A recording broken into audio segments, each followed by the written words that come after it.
Praise the Lord. Mo kí gbogbo wa kú ọjọ́ òní o.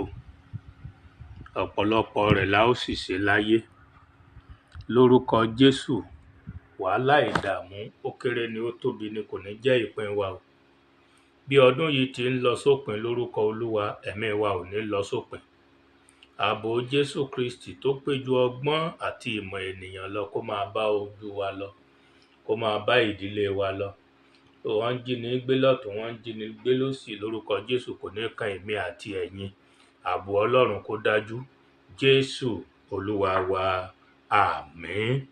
Ohun tí a fẹ́ gbé yẹ̀wò ní òní ni Jésù wo adẹ́tẹ̀ mẹ́wàá sàn. Jésù wo adẹ́tẹ̀ mẹ́wàá sàn. Mo fẹ́ ká wo àkórí orí ibi tí Jésù ti wo adẹ́tẹ̀ mẹ́wàá sàn. A fẹ́ ka ìwé Lúùkù orí 17.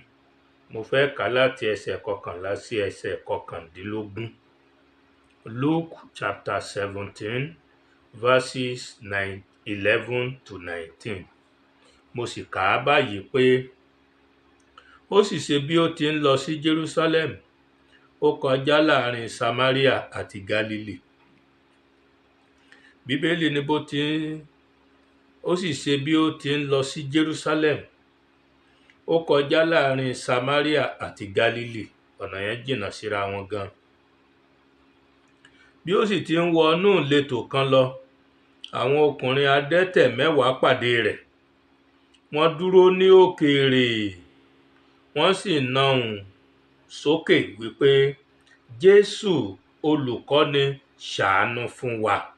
Torí wọ́n mọ̀ pé akiriṣore ni Jésù.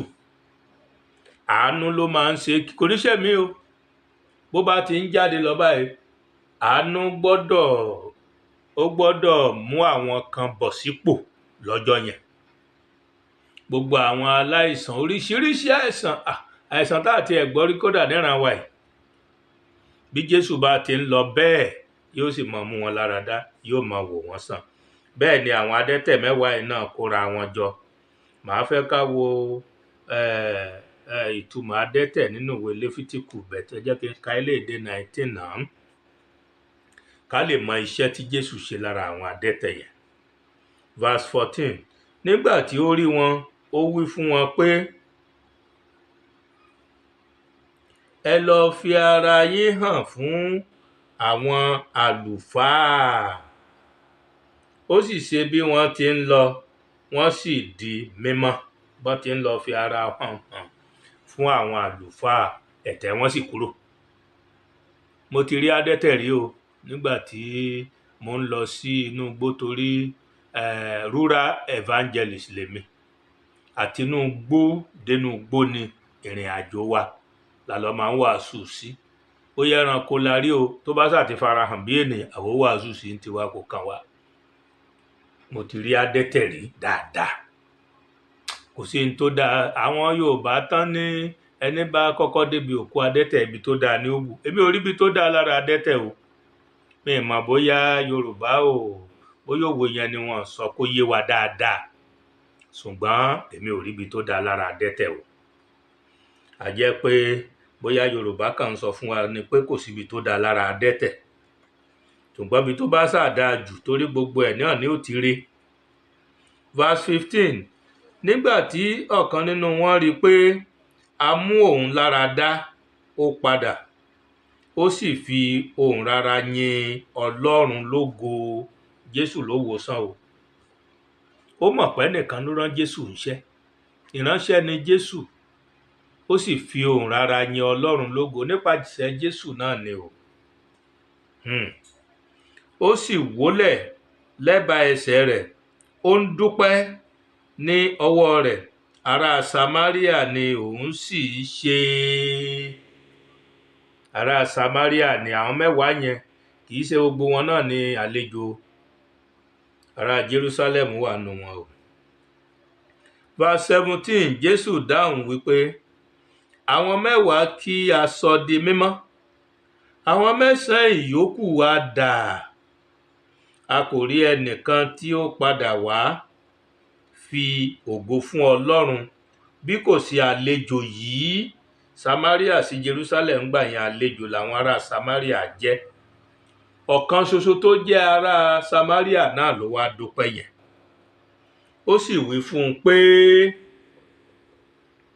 dìde kí o sì máa lọ, ìgbàgbọ́ rẹ mú ọ lára dá. Praise the Lord. Adẹ́tẹ̀ 10 Jésù wò sàn. Ohun tí mò ń sọ ni pé mo fẹ́ ká tiẹ̀ mọ̀ túmọ̀ kí náà ń pè ní adẹ́tẹ̀ gan. Àwọn wo tiẹ̀ ládẹ́tẹ̀? Ọlọ́run ò ní jẹ́ kémi àtẹ̀yin kó dẹ́tẹ̀ o. Ọlọ́run ò ní jẹ́ ká dẹ́tẹ̀. Mo fẹ́ ká ka ìwé Léfítíkù ni chapter 13. Mo fẹ́ ká ka 45 and 46 náà. Àti adẹ́tẹ̀ náà ní ara ẹni tí àrùn náà gbé wà, kí ó fa aṣọ rẹ̀ ya, kí ó sì fi orí rẹ̀ sílẹ̀ ní ìhòhò, kí ó sì fi ìbò bò ètè rẹ̀ òkè, kí ó sì máa ké pé aláìmọ́, aláìmọ́. Ní gbogbo ọjọ́ tí àrùn náà ń bẹ ní ara rẹ̀ ni kí ó jẹ́ eléèrí, aláìmọ́ ni. Òun nìkan ni kí ó máa gbé. Lẹ́yìn ibùdó ni ibùjókòó rẹ̀ yóò gbé wà. Ìyẹn ni pé àwọn adẹ́tẹ̀ nínú májẹ̀mú láéláé Old Testament wọn yìí gbénú ìlú, wọn yìí gbénú ìlú, wọn yìí gbénú ìgboro. Ẹ̀yìn ibùdó náà máa ń gbé. Ẹ̀yìn ibùdó náà máa ń gbé. Jẹ́ ká tún wo verse 2 Léfítíkù 14 yẹn. Èyí ni yóò máa ṣe òfin adẹ́tẹ̀ ní ọjọ́ ìwẹ̀nùmọ́ rẹ̀, kí ó mú un tọ àlùfáà wá. Ìyẹn ni pé adẹ́tẹ̀ tó bá ti gbádùn, ṣé ẹ mọ̀ pé inú ìgboro náà ló ti kúrò tẹ́lẹ̀. Tó bá ti wá gbádùn tọ́lọ́run wò sàn, á wá lọ mú fún àlùfáà, kálùfáà wò pé eléyìí ti gbádùn o. Torí ohun aláìmọ́ ni Bíbélì pè wọ́n. Gbogbo àìsàn yẹn aláìmọ́ ni. Wọn kì í bá àwọn aráàlú gbé. Àwọn ẹ̀yìn odi, kí n fi ṣe àpẹẹrẹ o. Aláìmọ́ tó bá wà ní ká sọ pé nínú ìlú Ìlọrin, ṣé rí tí ó bá ti dẹ́tẹ̀, yóò kúrò inú ìlú Ìlọrin, yóò wá lọ sí oko tó jìnnà. Òun nìkan ni ó máa gbé o, kì í ṣe pé yóò tún máa gbé pẹ̀lú àwọn aráàlú ń bẹ o. Òun nìkan wọn ó dá ilé tí wọ́n máa gbé, torí kí àrùn yẹn kó má bàa ràn ẹlòmíì. Kó má bàa ràn ẹlòmíì. Òun ni májẹ̀mú láéláé ṣe gbà pé kán isolate ara wọn, kán fi ara wọn lọ sí inú igbó. Inú igbó làwọn adẹ́tẹ̀ máa ń gbé. Ìgbà tí àwa gan ṣẹ̀ṣẹ̀ ń dàgbà tá ń gbọ́njú, àwọn adẹ́tẹ̀ a kì í rí wọn nú ìgboro o. A kì í rí wọn nú ìgboro. Ṣùgbọ́n nígbà ayé Jésù, wọ́n máa ń wá sí, wọ́n kàn wá sí inú ìgboro bíi Jerusalem ni. Wọ́n mix pẹ̀lú àwọn èèyàn, ṣùgbọ́n wọ́n jìnnà lọ gbóréré bíi tìgbà yẹn mọ́. Ṣé ẹ mọ̀ pé Jésù ń kọjá lọ ni ló dẹ̀ rí wọn. Àwọn náà lè bọ́ sójú títì níbi táwọn èèyàn ń rìn. Tán bá rí Jésù, ọ̀gá wòyànsàn rè, yóò wà wá náà sàn lónìí o. Kọ́lọ́run tó ṣẹ̀ṣẹ̀ wá sọ pé òkè, wọ́n ra àánú gbà, Jésù yóò wò wọ́n sàn. Òun ni èyí tá a kà ní Luke chapter 17 yẹn, 11 to 19. But Léfítíkù 13 and 14 yìí ó ń ṣe òdiwọ̀n pé àwọn tó bá ti ní àrùn ẹ̀tẹ̀ wọn kì í gbé inú ìgboro. Praise the Lord. Àwọn 10 tí Jésù wá rí, gbogbo wọn ló wòsàn. Jésù akiri sóore, Jésù aṣoore kiri, gbogbo wọn ló wòsàn, kò ṣẹ́kù ẹnìkan tí ó wòsàn. So àwọn tó wá wòsàn yìí la fẹ́ sọ nípa ẹ̀. Àwọn tó wòsàn yìí 10 ni wọ́n o. Ǹjẹ́ ẹ jẹ́ mọ̀ pé ẹnìkan ṣoṣo ó tún wá jẹ́ àlejò, òun ló wá dúpẹ́ nínú wọn, òun ló wá dúpẹ́. Jẹ́ ká tó ka ìwé Mátíù orí bíi 3 kan ká tó wá mú yẹn wá sápá kan. Ìwé Mátíù chapter 8 ni mo fẹ́ kà. Mátíù 8. Mo fẹ́ ka ẹsẹ̀ 2 àti ẹsẹ̀ 4. Bíbélì sọ pé, sì wò, adẹ́tẹ̀ kan wà, ó tẹríba fún un, ó wí pé, Olúwa, bí ìwọ bá fẹ́, ìwọ lè sọ mí di mímọ́. Jésù sì na ọwọ́ rẹ̀, ó sì bá a, ó wí pé, mo fẹ́, ìwọ di mímọ́. Lójú kan náà ẹ̀tẹ̀ rẹ̀ sì mọ́. Verse 4. Jésù sì wí fún un pé, wò ó, má ṣe sọ fún ẹnìkan, ṣùgbọ́n máa bá ọ̀nà rẹ lọ, fi ara rẹ hàn fún àwọn àlùfáà, kí o sì fi ẹ̀bùn tí Mósè pa láṣẹ ní ẹ̀rí fún wọn. Má jẹ́ wọ́n gún, torí táwọn mójútó nìyẹn, àwọn àlùfáà. Ẹ̀bùn tí Mósè ní kẹ́ máa fi fún wọn. Má jẹ́ wọ́n gún o. Jésù ò ní kán wá fún un lẹ́bùn. Ẹni bá fẹ́ ṣe àṣeyọrí iṣẹ́ tí Jésù ṣe, irú ìrìn tí Jésù rìn lòun náà ó rìn o. Kì í ṣe mo ti gbọ́ tẹ́símọ́nì lẹ́nu ẹnìkan ńjọ́ kan. Ó lòun gbàdúrà fún ẹnìkan, èmi ò kúkú mẹ́ni ọ̀hún. Ó ní tó fi lọ overseas. Ó ní kò sì wá rántí un mọ́. Ẹjọ́ sórúkọ rẹ̀ ló fi gbàdúrà fún un. Gbà tí ò wá rántí un mọ́, òun sì lè gbàdúrà kan dìpọ́ọ̀tù ẹ̀ padà mọ́ ní ọ̀rẹ́ wa, kí ló le tó yẹn? Ọlọ́run ò tí ì sọ pé kò ní mọ̀ ọ́. Bí ò ti ẹ̀dẹ̀ wá mọ̀ ọ́n kọ́ ọmọ ibi tọ́lọ́run ti máa san oore yẹn fún wọn náà. Ó lóun gbọ́, mi mọ̀ bóyá ó gbọ́ tòótọ́ o, bóyá ó dẹ̀ ṣe fẹ́ inú ẹ̀ o, mi mọ̀ o.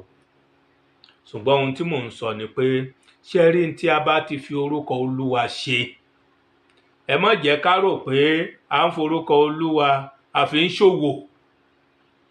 Tọ́lọ́run bá ti ṣe fún wọn, jẹ́ ká lọ dúpẹ́ lọ́wọ́ Ọlọ́run. Wo Jésù, a ní ẹ lọ fara yín hàn fún àwọn àlùfáà. Eléyìí ó sọ fún wọn pé ohun tí Mósè pa láṣẹ, ẹ fi fún àwọn àlùfáà. Ohun tí Mósè pa láṣẹ, Mósè afúnni lófin.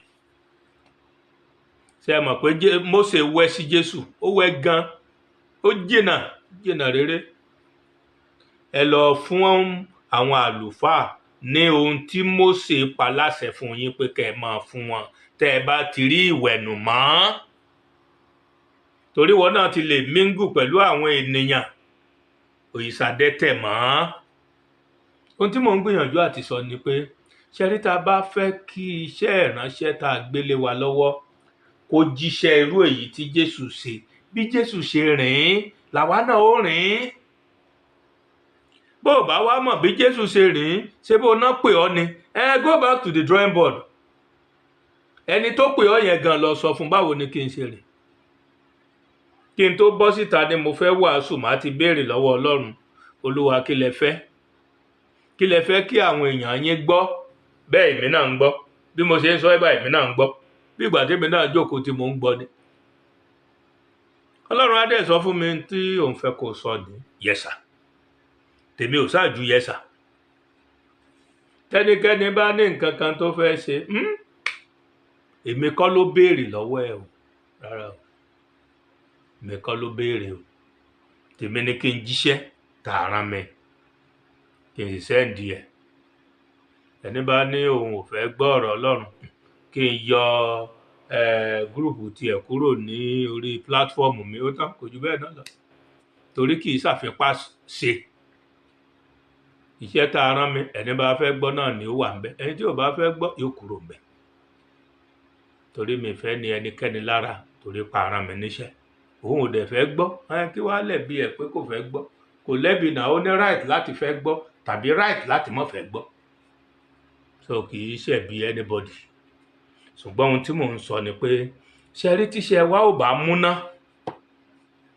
tí ó jẹ́ ohun tí a lè fi hàn, tí ó jẹ́ ohun tí Ọlọ́run ó gba oríyìn fún, bí Jésù ṣe ṣe é ní kẹ́ ẹ jẹ́ ká ṣe ṣe. Ẹ jẹ́ kí àwọn ènìyàn wọ̀nyẹn, ní tí Ọlọ́run bá fi sí wọn lọ́kàn ní kẹ́ ẹ jẹ́ kán ṣe. Ẹ má jẹ́ ká fipá gba ohunkóhun lọ́wọ́ wọn. Lórúkọ Jésù yóò dára fún wa o. Mo fẹ́ ka Matthew 9, mo fẹ́ ka verse 8, mo dẹ̀ tún fẹ́ ka verse 22. Verse 8 ẹ sọ pé, nígbà tí ìjọ ènìyàn sì rí i, ẹnu yà wọ́n, wọ́n yan Ọlọ́run lógo tí ó fi irú agbára báyìí fún ènìyàn. Ìran ènìyàn lẹ́nu yà náà yan Ọlọ́run lógo pé Jésù àkiri sóre, àmọ́ tún tí ìrírú eléyìí rí. Lẹ́yìn Ọlọ́run àtúntì ìrírú ẹni tó ń ṣoore kiri bí eléyìí rí. Àbí wọn náà ti rí ni? Ẹni tó jẹ́ pé kó kàn jí láàárọ̀, oore nìkan ni ó mọ̀ ṣe kiri. Jésù nìkan la fi rán. Bá a dẹ̀ ṣe fi rán, bẹ́ẹ̀ ló ń ṣe é. Tó bá jẹ́ bẹ́ẹ̀ ni wọ́n náà ń ṣe é, bó ṣe rìn ní kí wọ́n náà rìn. Òun ni wọ́n fi lè fi ògo fún orúkọ Ọlọ́run nípasẹ̀ rẹ̀. Jẹ́ n tó ka verse 22 rẹ̀, verse 22. Bíbélì sọ pé, nígbà tí Jésù sì rí ara rẹ̀ padà, tí ó rí i, ó wí pé, ọmọbìnrin tújúká, ìgbàgbọ́ rẹ̀ mú ọ lára dá. A sì mú obìnrin náà lára dá ní wákàtí kan náà. Ọmọdébìnrin ìjòyè kan ni o. Ọmọdébìnrin ìjòyè kan. A sì mú lára dá ní wákàtí kan náà. Mo tún fẹ́ ka Matthew 10 náà o. Verse 5 ni mo fẹ́ kà. Àwọn méjèèjìlá wọ̀nyí ni Jésù rán lọ. Ó sì pàṣẹ fún wọn pé, ẹ má ṣe lọ sí ọ̀nà àwọn kèfèrí. Ẹ má sì ṣe wọ ìlú àwọn ará Samaria, àwọn ni kèfèrí. Àwọn ni kèfèrí. Jésù rán wọn níṣẹ́. That is Matthew 10:15. Torí pé iṣẹ́ ìyanu tí Jésù fẹ́ kó ṣẹlẹ̀, ó lè má ṣẹlẹ̀ tó bá jẹ́ ọ̀nà àwọn kèfèrí náà bá lọ. A gbọ́dọ̀ máa gba instruction lẹ́nu ẹni tó rán wa níṣẹ́. Àwa náà mọ ẹni tó rán wa níṣẹ́. Ẹ má jẹ́ ká gba instruction lẹ́nu ẹni tí kò rán wa níṣẹ́. Tó bá jẹ́ Jésù ló rán ọ níṣẹ́, kán lè fi ògo fún Ọlọ́run Bàbá nípasẹ̀ rẹ̀, ẹ jẹ́ ká máa jíṣẹ́ fún un. Ẹ má jẹ́ ká sọ fún àwọn ènìyàn pé àwa la ṣiṣẹ́ ìyanu. O ò lè ṣiṣẹ́ ìyanu kankan láì jẹ́ pé Jésù bá ọ dá sí i. Nígbà kan mo lè experience iṣẹ́ ìyanu láti ṣe. Mo tiẹ̀ wá wò pé tá a bá dórí pápá ń gbà yẹn, gbogbo ohun tó bá béèrè lọ́wọ́ Ọlọ́run lọ́lọ́run ó ṣe lórí pápá. Iṣẹ́ àrà, iṣẹ́ ìyanu ó máa ń yá kánkán lórí pápá. Torí ṣé ẹ mọ̀ pé a gbé ọkàn àìmọ́ lọ síbẹ̀, ọkàn funfun la gbé lọ síbẹ̀. Then Bíbélì ti sọ fún wa pé bí àwọn wọ̀nyí kò bá rí iṣẹ́ àmì àti iṣẹ́ ìyanu, wọn kì yóò gbàgbọ́. So dandan ni kí iṣẹ́ àmì àti iṣẹ́ ìyanu kó farahàn, pàápàá jùlọ fún àwa tá a rán níṣẹ́ bí evangelist. Dandan ni kó farahàn lórí pápá. Bí Jésù ṣe ń lọ yẹn, bẹ́ẹ̀ ni iṣẹ́ ìyanu ń lọ, bẹ́ẹ̀ ni iṣẹ́ ìyanu ń lọ, bẹ́ẹ̀ ni iṣẹ́ ìyanu ń lọ, torí aṣoore kiri ni akiri sóore.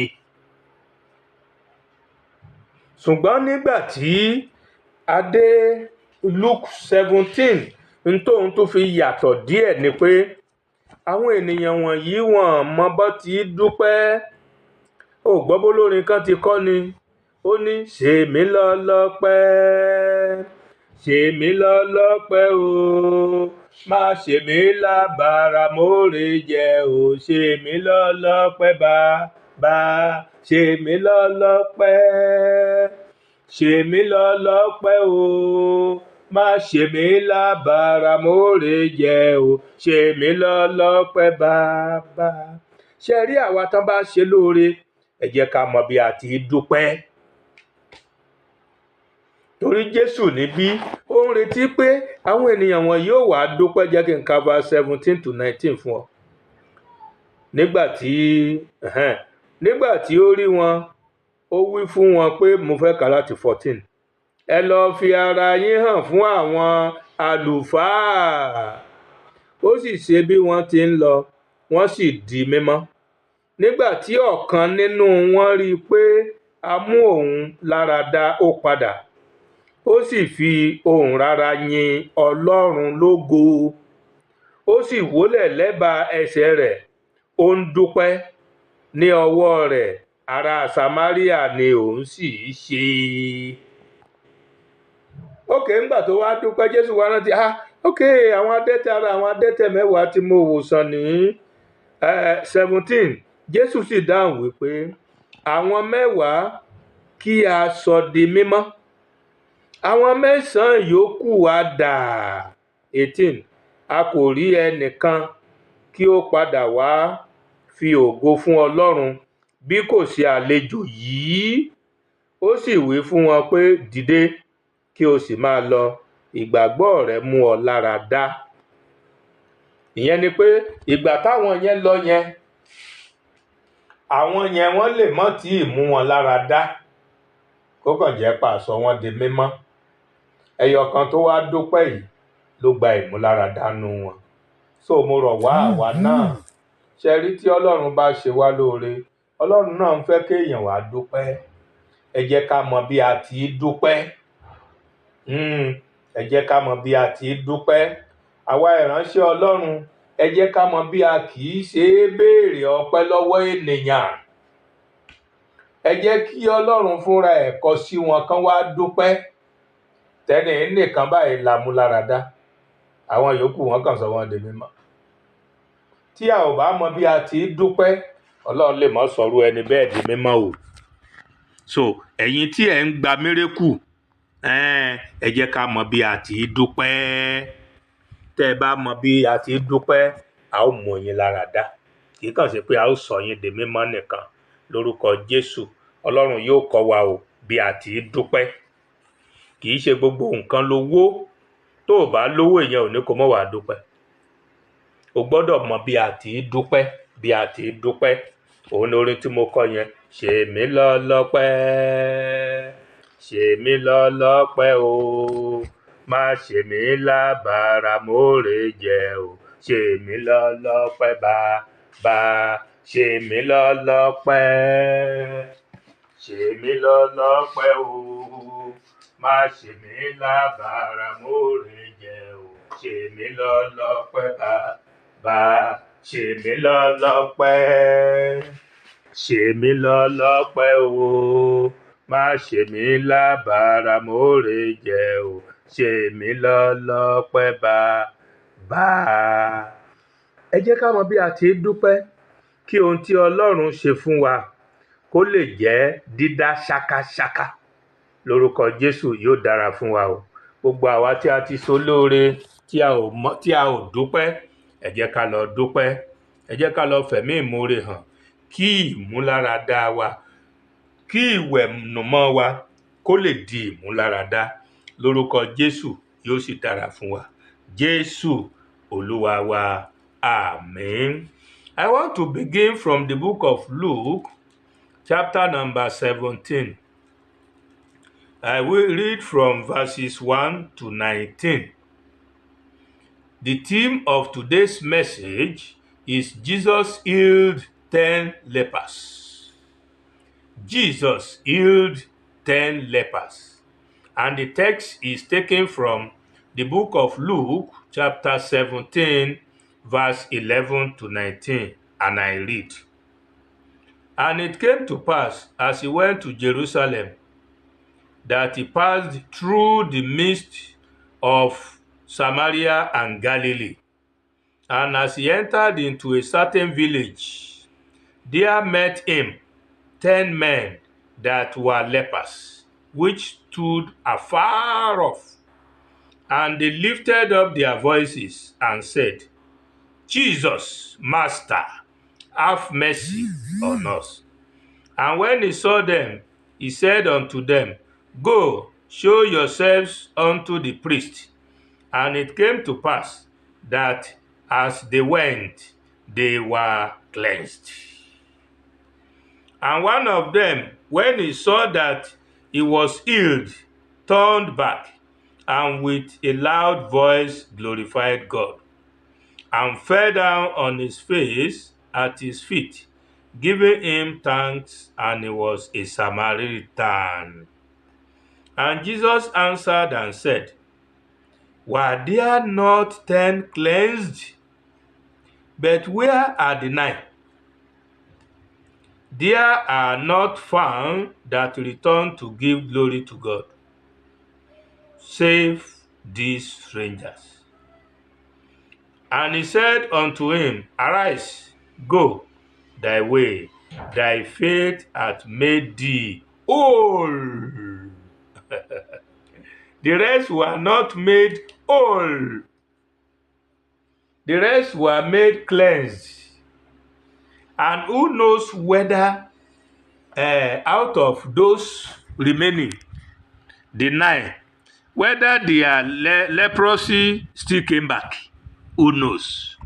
And because of what? Because they didn't know how to give thanks unto God through Jesus Christ who healed them. I am appealing to you listening and hearing me today that anytime God does anything for you, learn to say, Father, I thank you. Everything is not money. Everything is giving thanks unto God who did it. And that is why I'm appealing to my co-pastors.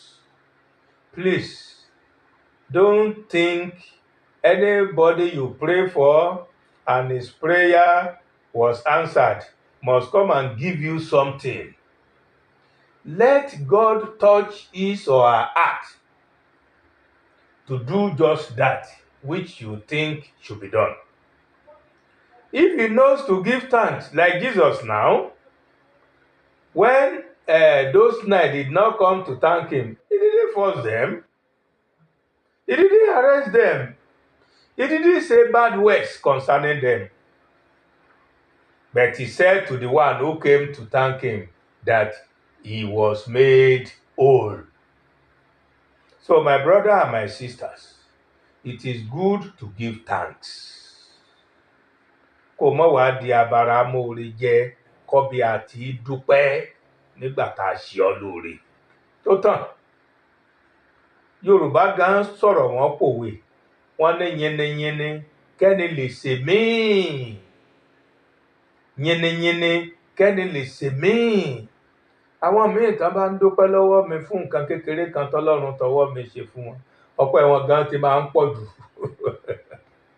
Ọpẹ́ wọn ti máa ń pọ̀ jù fún mi. Lórí kíla Ọlọ́run ṣe tí ọpẹ́ dẹ̀ wá pọ̀ tó léyìí torí pé wọ́n mọ̀ ni. Ẹ jẹ́ kí àwa náà tí Ọlọ́run ń ṣoore fún, ẹ jẹ́ ká mọ̀ ká tún lè rí mi gbà lọ́wọ́ Ọlọ́run. If you thank God for what he has done for you today, God will do another one. And if you thank God for that another one, God will do another one. Because God has it plenty in his place. And God doesn't need it. It is you and I that God will give. Do you think God will spend dollars? You know dollar is common everywhere. Good. But he doesn't spend dollars. He doesn't spend pound sterling. Not to talk of spending naira. It is you God will give. But learn to say, God, I thank you.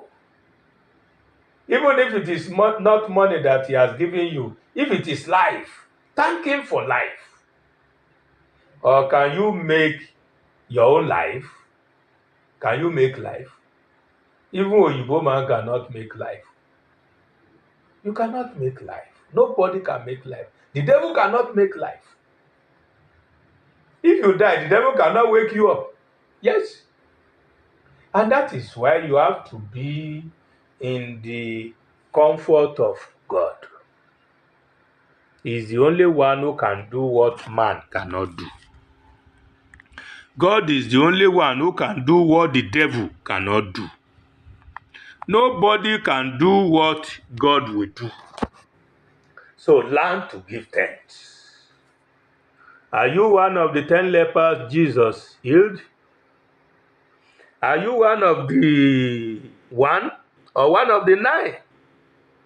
If you are one of the 9, go and make amendment.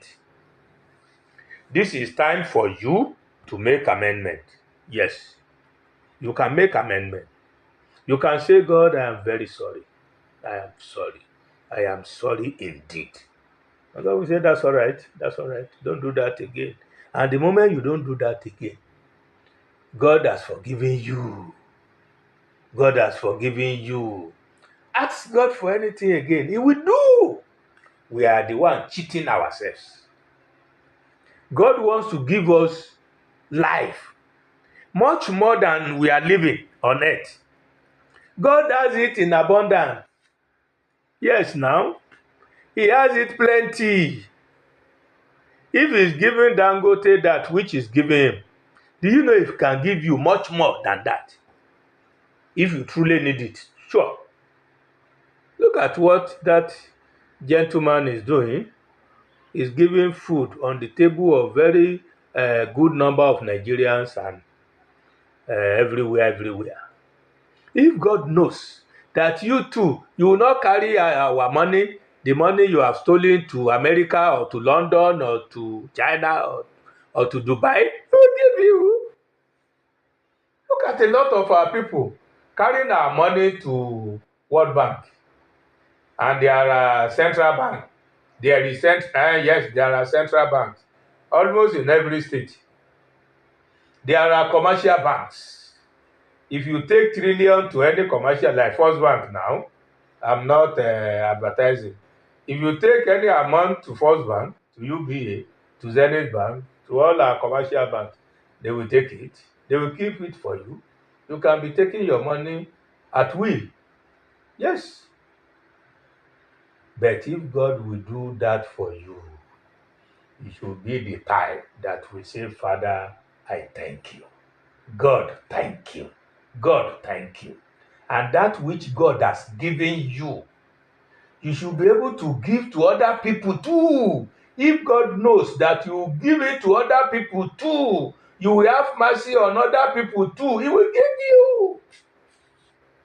But let God know first, because he knows everything. You can't deceive him. So, my brothers and my sisters, I beg you in the name of God, please, whatever you will do with God, let it be with all sincerity. All sincerity. Let it be pure and clean.